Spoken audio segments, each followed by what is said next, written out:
ओम प्रकाश राजभर। उत्तर प्रदेश सरकार का नया बजट आ चुका है जिसमें 8 लाख करोड़ से अधिक के प्रस्ताव सामने आए हैं।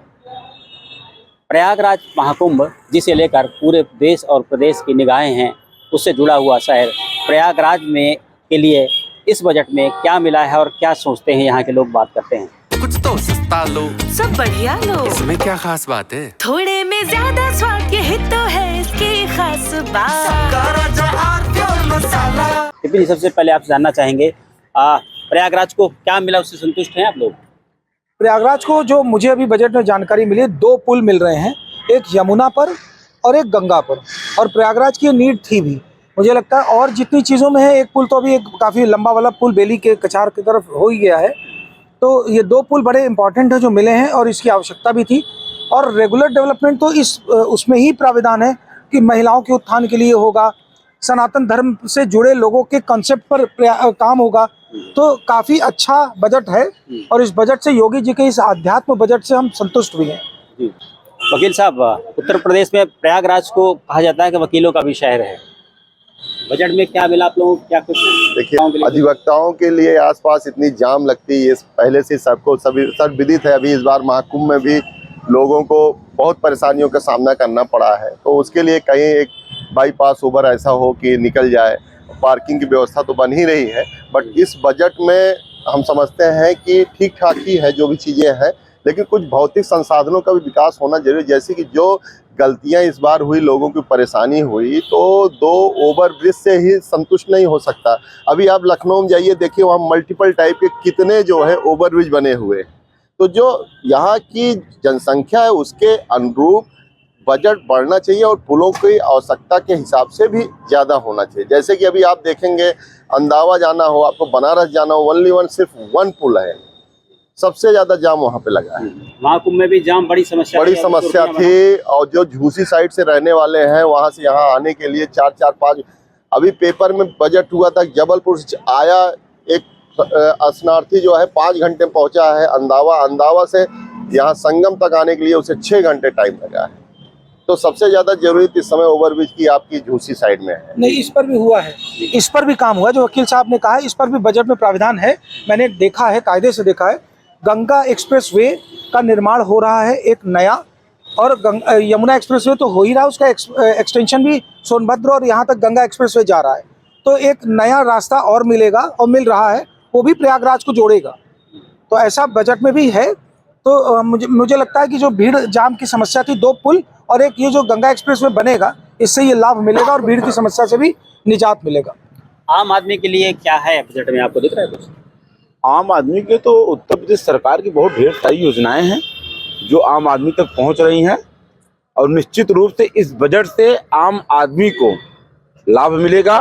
प्रयागराज को धार्मिक सांस्कृतिक धरोहर के रूप में सरकार प्रोजेक्ट कर रही है, और ये वादा किया गया था कि महाकुंभ समाप्त होने के बाद या उसके पहले कुछ बड़ी गिफ्ट देगी योगी सरकार। इस बजट से तो कुछ आपको नहीं लगता कि निश्चित रूप से हम धार्मिक और आध्यात्म से जुड़ी हुई नगरी ये थी, एक गुरुकुल परंपरा की नगरी रही है, ये कभी किसी राजा के अधीन नहीं रही है या किसी राज्य के अधीन नहीं रही है। अब तो नए लोकतंत्र में हम उत्तर प्रदेश के अंतर्गत ये प्रयागराज है, लेकिन ये हमेशा से स्वतंत्र रहा है, और निश्चित रूप से सरकार से उम्मीद है, सरकार कर भी रही है कि इसको एक अलग बजट इसमें प्रायोजित करके आने वाले समय में जो हमारा माघ मेले, अर्धकुंभ, कुंभ और महाकुंभ जैसे आयोजन जो कि निरंतर यहाँ होते रहेंगे, उसके दृष्टिकोण में कुछ स्पेशल शहर के इंफ्रास्ट्रक्चर पे ध्यान देना चाहिए। ये मेरा अपील, निवेदन माननीय मुख्यमंत्री योगी आदित्यनाथ महाराज जी से है। वकील साहब, अखिलेश यादव कहते हैं कि ये बजट ढोल के भीतर फूल है। अब अखिलेश जी की अपनी सोच है, रही बात हम लोग जो है बजट इनका अच्छा होता है और लोगों के अनुरूप होता है, जो लोग चाहते हैं वही मिलता है और सबके हित की बातें आती हैं कहीं ना कहीं। हमको नहीं लगता बजट में। लेकिन महाकुंभ के शहर के लोग, प्रयागराज शहर के लोग जो उम्मीद कर रहे थे, क्या उस उम्मीद पर खरा उतरा ये बजट? अब उम्मीद तो बहुत कुछ होता है, शायद वो सबके लिए संभव नहीं होता है, लेकिन गवर्नमेंट जो करती है अच्छा करती है, सभी लोगों को ध्यान में रख के करती है और सभी तरफ की बजट होती है। वकील साहब, महाकुंभ के बाद में आपके शहर की बहुत उम्मीदें थी बजट में, क्या रिफ्लेक्ट हो रही है? कुछ मिला? काम मिला, कुछ नहीं मिला। हाँ। अगर रोजगार देते युवाओं को तो 5 फैक्ट्री बनना चालू हो जाती, आज तक नहीं चालू हुई। 10 साल से सरकार रही। अगर रोजगार, झूठ बोलना अलग बात है, मिला क्या? जाम। इलाहाबाद शहर के लोग जितना परेशान हुए हैं। जाम के लिए पुल दे दिया ना, दो पुल दे दिया अब आपको। वो बनेगा तब ना। आज जुड़ा जमुना पर 2 पुल बना, 2001 के कुंभ में बना था, जाम नहीं लगता था।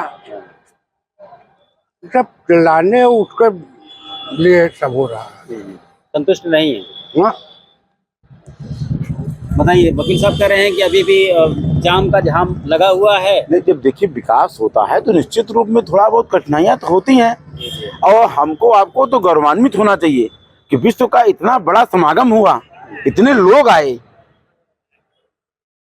ये आज प्रयागराज की शहर की प्रयाग आमदनी की तो बात एक सेकेंडरी है। फर्स्ट बात यह है कि प्रयागराज की जो धरा है वो आज पूरे विश्व में फैल रहा है। ये हमारे आपके गौरव का क्षण है कि ऐसा कोई देश का ऐसा कोई प्रांत नहीं बचा जहां से लोग नहीं आए। हमको उनसे रूबरू होने का मौका मिला।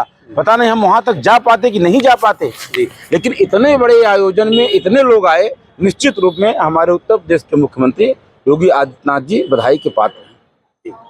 तो प्रयागराज में लोगों का कहना है कि उत्तर प्रदेश के बजट से बहुत कुछ प्रयागराज को मिला है, लेकिन उम्मीदें कुछ और थी, और जिस तरह की स्थितियां इस बार प्रयागराज महाकुंभ में बनी उसको देखते हुए अगर सरकार की तरफ से कुछ और तोहफे मिल जाते तो और बेहतर होगा। Dinesh Singh, TV9 UP, Prayagraj. मेरे पास है तो